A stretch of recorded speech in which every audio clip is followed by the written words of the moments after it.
আসসালামু আলাইকুম, welcome to গ্রামের রান্না বান্না।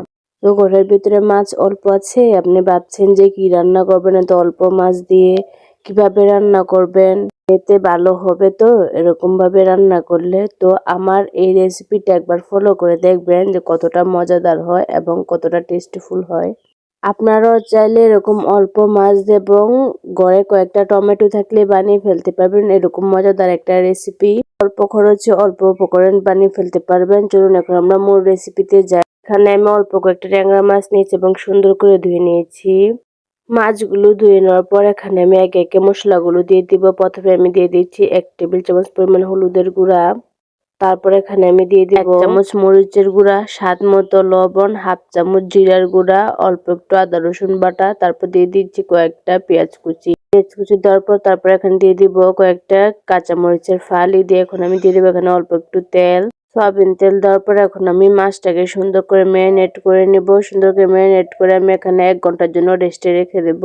হাতে সময় না থাকলে রেস্টে না রাখলেও চলবে। তারপর এখানে আমি একটা কড়াই বসিয়ে দিয়েছি। কড়াইতে আর একটু তেল দিয়ে এখন আমি মাছগুলোকে দিয়ে দিচ্ছি। এগুলো আমি এখানে 2 মিনিটের মতো হালকা করে ভেজে নেব। নেড়ে চেড়ে সুন্দর করে ভেজে নিতে হবে। হালকা করে ভেজে নেওয়ার পর এখন আমি এখানে দিয়ে দিচ্ছি বাটির মধ্যে আমি মাছটাকে মেখেছিলাম। এই বাটিটায় ধুয়ে আমি অল্প একটু পানি দিয়ে দিব। এখানে পানি দিয়ে এখন আমি এই মাছটাকে সুন্দর করে কষিয়ে নিব। অবশ্যই মাছটাকে সুন্দর করে কষিয়ে নিতে হবে।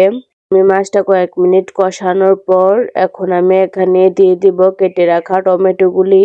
এখানে আমি 4টা টমেটো নিয়েছিলাম। 4টা টমেটো সুন্দর করে কেটে আমি এখানে দিয়ে দিয়েছি। আপনাদেরকে সবসময় বলি যে আমি আমার ঘরে যেভাবে রান্না করি আমি কিন্তু আপনাদের মাঝে ওরকম ভাবেই পরিবেশন করি, কিন্তু ভিডিওর জন্য আলাদাভাবে কোনো ভিডিও করি না। আমি যা রান্না করি ঘরের ভিতরে খাওয়ার জন্য আমি কিন্তু তাই আপনাদের মাঝে ভিডিও করে উপস্থাপন করি। তো দেখুন আমি টমেটোটাকে সুন্দর করে কষিয়ে নিচ্ছি। টমেটোটাকে সুন্দর করে কষিয়ে নিতে হবে। আর আমি ট্যাংরা মাছ দিয়ে রান্না করতেছি বলে আপনারা ট্যাংরা মাছ দিয়ে রান্না করতে হবে এরকম কোনো কথা নেই। আপনার যে কোনো মাছ দিয়ে রান্না করতে পারবেন। যদি আপনাদের কাছে বড় মাছের একটা পিসও থাকে তাহলেও কিন্তু আপনারা এই রান্নাটা করতে পারবেন।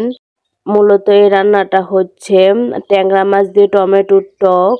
ট্যাংরা মাছের এই টকটা খেতে অনেকটাই মজা হয়। তো আমার এভাবে কথা বলতে বলতে কিন্তু আমার টমেটোটা সুন্দরভাবে কষানো হয়ে গিয়েছে।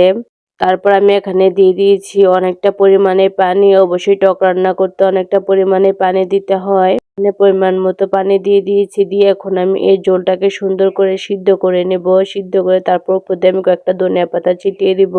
আপনাদের টমেটো যদি টক থাকে তাহলে আলাদা করে টক দেওয়ার দরকার নেই, না হলে আপনারা কিন্তু আলাদাভাবে এখানে টক ইউজ করতে পারেন। তাহলে কিন্তু এই টকটা অনেকটাই মজাদার হয় এবং অনেকটাই টেস্টিফুল হয়। তো এই পর্যায়ে আমার রান্নাটা হয়ে গিয়েছে।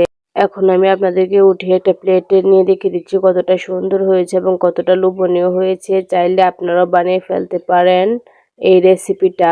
তো যদি আমার ভিডিওগুলো ভালো লেগে থাকে তাহলে সাবস্ক্রাইব করে আমার পাশেই থাকবেন। তাহলে এরকম নতুন নতুন ভিডিও পেয়ে যাবেন। তো ভালো থাকবেন, সুস্থ থাকবেন। আল্লাহ হাফেজ।